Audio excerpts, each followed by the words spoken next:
Welcome to another edition of Teach the Geek interviews. My name is Neil Thompson. I'm the founder of Teach the Geek. I work with technical professionals so they can present more effectively, especially in front of non-technical audiences. And if you want to learn more about that, you can go to teachthegeek.com. Again, that's teachthegeek.com. Today, my guest is Salvatore Manzi. He is a communication coach who has spent the last 20 years coaching leaders in STEM and other analytical fields. He's especially skilled at helping technical professionals bridge the gap between technical expertise and storytelling. I'm really interested to learn more about how he came to the work he does, what technical professionals can do to improve their public speaking, and real life issues clients have faced. Welcome to Teach the Geek interview, Salvatore. Thank you, Neil. It's really a pleasure to be here. Great. So I'm curious. Before the work that you did, before the work that you do now, helping technical people with their speaking, what type of work did you do then? I kind of followed two career paths. I did start in public speaking. My father was a stage presenter, and I got up on the big stage, but then found I had more fun coaching people that were going on the stage. But I also, my analytical side took me down a path where I was working primarily in analytical positions. Um, the pivotal point was at Nestle. I was a data analyst helping them migrate all of their random legacy systems into SAP, which, as you know, is like such a beast of a database system. So, what about Okay. you? You came from working in biology and STEM, and now do you still work in technical roles, or are you just doing public speaking?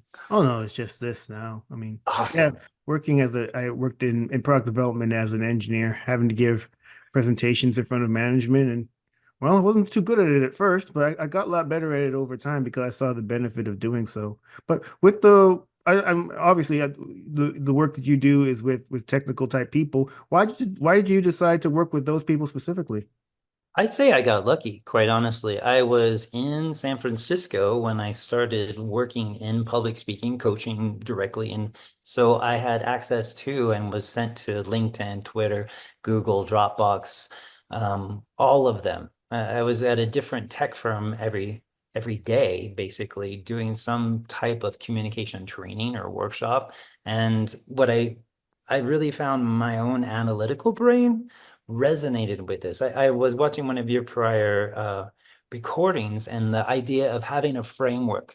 For me, once I have a framework for a contextual situation, I'm able to like nail it. I lose the fear and I can show up and I can follow the framework and make sure that my content lands with my audience.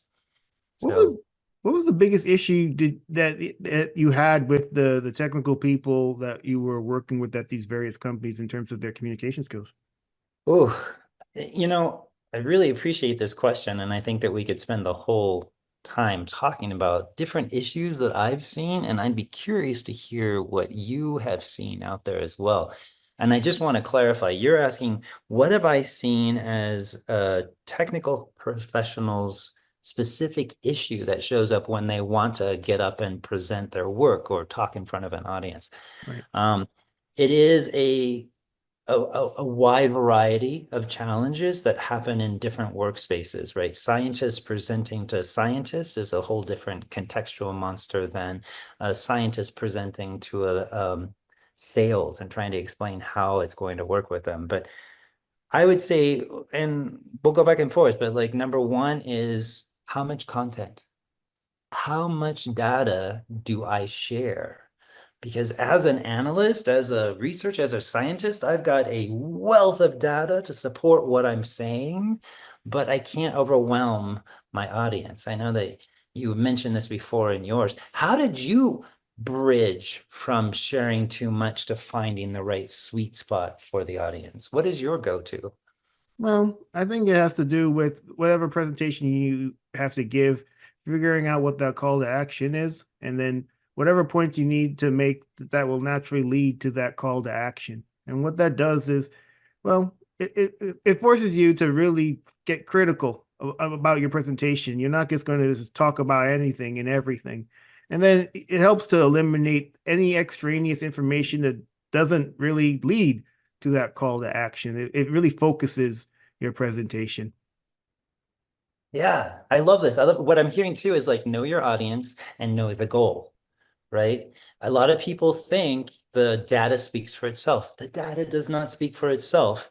And people don't make decisions based on data. They make decisions based on how they feel. So a lot of technical experts won't go into a presentation thinking, how do I want my listeners to feel at the end of this? Like, what's the feeling that's going to have them drive to the action that I want? Having that in mind is going to be able to pull out which data points need to be shared. And of course, it is, again, contextual. If I'm talking to fellow scientists, I can get really into the weeds. But if I'm talking to the CIO or whatever, I got to keep it like brief kind of a thing. So With the technical people you work with, how open are they to working with you? I appreciate this question. The people that come to me from the technical field are generally really open to working. And I'll say it's refreshing because I do work a lot on the other side, non-technical people, and those people are typically coming to me because they've been told they're not a good presenter. Whereas technical people that are coming to me are like, hey, I'm a learner. I can analyze these things. I want to find out how to get better in what I'm doing. So what can we do? So I love, and plus, like, I kind of understand the mindset because I'm so analytical myself. Like, I think we link in and work together. You work with a lot of STEM professionals on their public speaking too. Like, what have you found to be like a real, like, pivot point for those professionals that changed the trajectory of their presentation? What did you notice for them, or what did you do for them that helped them make that jump? Well, I think a big issue many of us have is empathy. It comes down to empathy. At one point, we weren't technical people. We were lay people. We went to school to get these technical degrees, and then we Right. get these technical roles, and we just assume that, well, everyone is at that level, but we weren't even always at that level. I think a lot of us forget. And what's useful to us is to remember that person we were before the role, before the degree. What kind of presentation could you have understood then? And that's the person you really should create a presentation for, because that likely is the person you are creating the presentation for, especially if you're speaking to a non-technical audience. That is so good. I mean, you've probably heard the curse of knowledge. You're talking about the curse of knowledge. I'm so familiar with my work. It's hard for me to imagine somebody not being as familiar, so it's easy to skip points. Was there a point like you were in a meeting where you realized, whoa, I've gone over their heads. I got to bring it back. Like, was that a Oh, reality for you? Oh, 100%. And in fact, when I first started giving presentations in front of management, I noticed I wasn't doing that great a job because after the presentation, I'd get questions that I thought I'd answered during the presentation. But obviously, I didn't put things in a way that these non-technical decision makers could understand. And you would have thought that maybe after that first presentation, I would have went back to the drawing board to, figure things out. I didn't. I did the same thing the second presentation and the third and the fourth and the fifth. I mean, I kept doing it. And I didn't actually get the sense that this is something I need to get better at until the project that I was working on got canceled. Oh, That was the wake up call I needed to really think about getting better at giving presentations and teach the geek. I hope that the work that I do, I can help people avoid that avoid that circumstance. definitely. That is a pivotal high stakes moment where you're like looking at like losing funding for your project like that. Um, Yikes. Well, you made it all the way to Venice, I heard. Like you got to present your like, yeah, that sounds pretty good. Tell me about that. Like, Oh what was yeah, that yeah. like? I was presenting at a conference some work that I was doing at the company, and this was well after that project got canceled, and I joined Toastmasters, and I thought about what I needed to do to get better at speaking in front of others and develop that empathy and realizing that other people that are listening to what I have to say don't necessarily know what I know, and I shouldn't just assume that they do. So yeah, that trip was a cool trip, and funny enough, when I went there, I didn't even eat a whole lot of pasta. I went to Chinese restaurants. What? No, it's a crime. I'm Italian. That's a crime. I know. I It's went to a the Chinese man. restaurant. I went to some place that served hamburgers. Oh no. There's a reason. There's a reason you don't hear about Italian hamburgers. I'll tell you that much. Yeah, they don't quite get the whole no, no. Why would you do that? My I my I don't bad. know. This was years ago now. This is over 10 years ago. I've matured since. So I'm sure if I go back to Venice or to Italy generally, yeah, pasta on the menu for sure. I'm gonna make you pasta when I meet you. I love your point though. Like it's that point of connecting with empathy. My number one principle whenever I coach somebody, especially in STEM, is you then me. The principle of you then me means that I need to begin by discussing what's going on in my listener's mind, what they're worried about, what they're excited about, what's top of mind for them before I get to my agenda. The more I can double click on what I perceive is going on in their world, especially related to my research, the easier it is for them to start to understand what it is that I have to share. So I like your like pivotal point is the empathy. I put it into the you then me principle to make that happen. When it comes to your business, Salvatore, how do you go about getting clients? I'm fortunate now that I've been doing it for so long, and I worked for three different public speaking firms. One was located just in the Bay Area. The second one was more nationwide and international, and the third was international. So I've worked with literally thousands of mostly technical people over the past 10 to 12 years, and before that, working with other people too. So it's sort of through the network like that. My ideal person to work with is an IC who's moved into some sort of leadership role where they're leading a project or a team and they have found themselves needing to speak. So I take them through, I have a 6 module curriculum based program that focuses on frameworks, delivery techniques, and the leadership beliefs and experiences that shape how we show up and help them form a new path forward. Oh, okay. So it sounds like the majority of your work is with organizations as opposed to individuals, or do you do both? It was organizations, but no, it's more individuals now. Like I just worked with a guy who's doing fusion for a company in Massachusetts, nuclear fusion.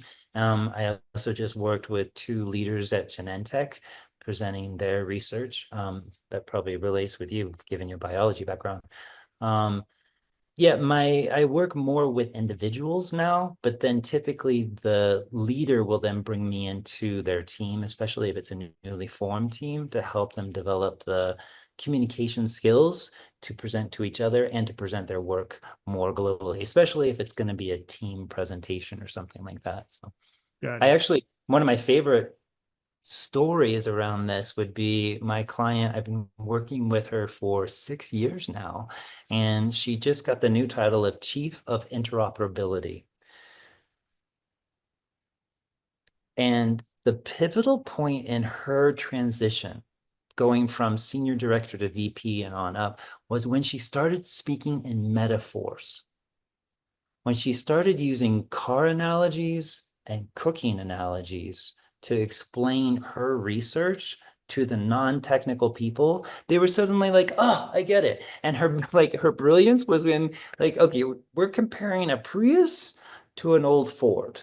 Like there's different systems. And somehow her research started to click. And that's when her trajectory got raised. So yeah. Interesting. And I think that's really smart on her part because what that also does using those type of analogies is it's proof that you know your subject really well because to even think about what appropriate analogy to use, I don't see how you can do that unless you know your subject well. And I suspect also that technical people or even people from within her field who are listening to her give these presentations, it's even proof to them, okay, she's an expert to be Yeah. able to make that connection because we can actually tell whether that connection makes sense to make. So the fact that we can see it, then yeah, it makes sense. And then the non-technical people can trust that, okay, this woman knows what she's talking about. Yeah, is she the aha for her came when she heard the CFO using her analogy to explain something. The CFO did not understand what she was doing, but he understood the analogy and he was able to use that to drive things forward. I mean, speaking in metaphors, I think you actually had a podcast or something on speaking on metaphors. It is so valuable to STEM researchers because it puts all of that information into something new. And I'll share with you, this is kind of me geeking out a little bit. Whenever I don't understand what's going on, I go into Perplexity and I type in explain why we want to buy Greenland and tell it to me like I'm a 10-year-old. Right?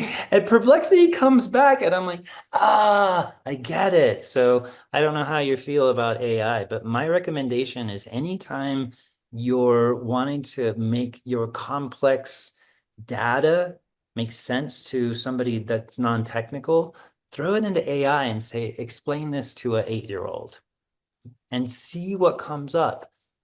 I always coach people to rely on cooking or traffic because those are two systems which a lot of people can relate to and understand in describing their technical expertise.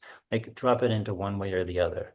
That helps. Yeah, I'm a big fan of AI. Now that it's here, I sometimes think, what did we do before before we had it? Our presentations must have been even more or less understandable than they are now because then we were forced, before AI, we were forced, to figure these type of things out on our own or ask others.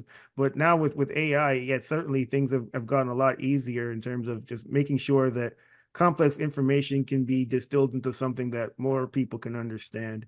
With the technical people that you work with, Salvatore, what's an example of where they were and where they were after they worked with you, kind of a before and after? Thank you for that question. I don't know why my mind is going right to Twitter when I worked with this one technical expert who was not getting promoted, coming up with great ideas.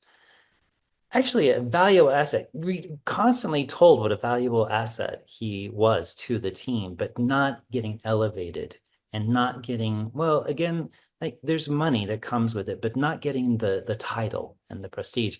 And we worked on two things. Number one, he had a hard time speaking up in meetings. I don't want to speak up in meetings, especially if it's already been said. I'm only going to say something when I think it needs to actually be heard. That is not the way to move ahead. All technical, analytical people need to follow the principle of get your voice in within the first 5 minutes. Say something in the meeting within the first 5 minutes to get your voice in to be heard. Obviously, you're not going to say nonsense. You're a smart person, so you're going to say something of value, but get your voice in the first 5 minutes. He began to start getting heard. Then we worked on formulas on an impromptu framework of how to speak up in a meeting concisely and make impact. So those two things within like, I don't know if it was 6 to 9 months, he actually got promoted into a role and then he's like senior director. I think he left Twitter though. This was a while ago. So he's probably left Twitter by then, but Oh, okay. I mean, I yeah. mentioned in the intro, Salvatore, that you're a storytelling person. So when it comes to technical presentations, how would you suggest presenters incorporate stories or storytelling into their technical presentations? I really appreciate this question because it's not a natural go-to to put a story with the research. And yet people think in terms of emotions and visuals. Like we don't think in terms of the words and the data that's being put at us. We think in terms of emotions and visuals. That's why storytelling has been the narrative of humankind since the beginning. And so if I can put my data into a story, my audience is going to better understand it. Number one way is a metaphor. And I love to play the game like, okay, grab something. Okay, we'll do it right now. Grab something on your desk, whatever it is, Neil. Grab something on your desk. Okay. Show it to me. Cool. Now, how is your work like that thing? Tell me, how is your work like that thing? Give me a metaphor. I grab dental floss. So how's Yes. my work like dental floss? Oh, let's see, what's dental floss? Dental floss is used to clean in between your teeth. So my work, working with technical people so they can present better, especially in front of non-technical audiences, how is that related to cleaning in between your teeth? Well, it's getting into getting into the crevices. We're getting into the blind spots, we'll say, of people's understanding of what you're talking about, and cleaning it out, making sure that it is, well, yeah, cleaning it out, making sure that it's in best condition possible. Love it. I love it. And this is the exercise, though. And I recommend anybody that's working with me, this is a daily routine. Pick something up randomly as you're passing around your house and explain how is your latest research project like that thing? Because being able to tell this, put it into a story, that metaphor is going to help. Now, the story itself, a story structure has a hero. The hero has to have a challenge and then overcomes the challenge. So, in terms of research, that hero is the problem that has to be, is the problem getting solved. So, it's coming up with the end user, giving that hero like a persona of sorts, and then describing how that use case is going to improve the life of that hero. It's probably going to start with imagine. Imagine your daughter, 12 years old, going to school, doesn't have access to, and then explain how whatever you're working on is going to fulfill the needs of that hero or heroine. And then your audience is going to understand your research better. Now, if you're talking about something in the past, you want to talk about the story of your team and the work that you did and how you contributed and how you had to help them to get to that area as well. So metaphors and coming up with an imaginary hero that uses and utilizes your research to overcome some obstacles. With the people that you work with, Salvatore, what approaches do you give them to help them manage their nerves? Oh, thank you for this. And I watched your video, I think it was just yesterday or whatever, that came up on fear of public speaking. How do you manage your nerves when we get up in front of people? I loved your insights. Like, number one, what I heard you say was something about remember why you're doing it, right? I don't want to stay in this position. I want to keep rising. I want my work to get out there. Um, so my number one tool for overcoming the fear of public speaking is to not about me. I even call it the hashtag not about me. It was a game changer in my mind when I realized that the audience is not actually thinking about me. That sour face that they just gave me had nothing to do with what I just said. They had gas, or they didn't eat, or they're replaying some argument they had with a colleague, whatever it is. What's going on out there is nothing to do with me and my job. All I really need to do is get my message connected to my audience. That's my job. So if I take myself out of it and say it's not about me, but it's about getting my message and my audience connected, then the fear takes a back seat.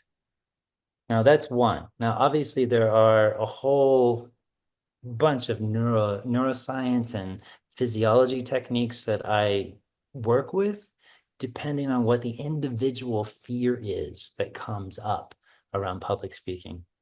You mentioned the joke that it's people are more afraid of speaking than death, and so they'd rather be in the coffin than giving the eulogy. I love the way you summarize that, by the way. Seinfeld's quote, it's so good. It's true, but everybody has a different reason why they have that fear.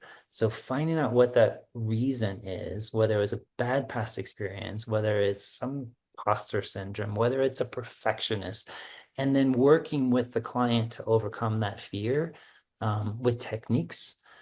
And in your case, like you said, just getting up and doing the reps, just getting up and doing it. Like, how did you, well, you kind of mentioned it in your video, but highlight again for your listeners. Like, what is your advice for overcoming that fear?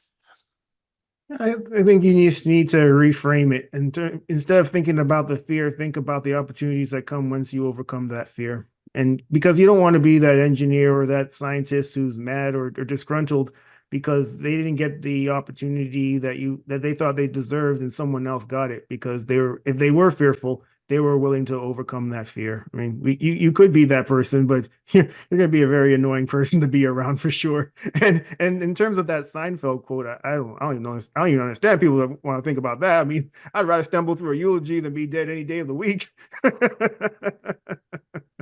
I mean, the survey is a bit skewed because there were separate parts of the. I mean, we could go into the data obviously, but they're redoing that research study right now in England, so we'll see how it comes out. But yeah, people are pretty scared of public speaking, and I think I mean, it's primal, like, right? We get out in front of an audience and we see people staring at us. It triggers the amygdala, releases all the hormones. Fight, flight, freeze is a natural response to any of that. So Yeah, this has been a great conversation, Salvatore. Thank you so much for being a guest. How can people get in touch with you? thank you, Neil. It's been a pleasure to be on here. And I would love to hear from people on LinkedIn or at salvatoremanzi.com. Either one of those. I do Excellent. have some drop-in classes occasionally, but I'm always happy to meet and have a one-on-one to find out if I'm a good person to work with or if I can refer you to somebody else. At the very least, I might be able to offer you some resources to guide you in the right direction. Excellent. Well, everyone, that marks the end of another edition of Teach the Geek interviews. My name is Neil Thompson. I am the founder of Teach the Geek. I work with technical professionals so they can present more effectively, especially in front of non-technical audiences. And you can learn more about that at teachthegeek.com. Again, that's teachthegeek.com. Until next time, take care and stay safe. Thanks, Salvatore. Thank you, Neil.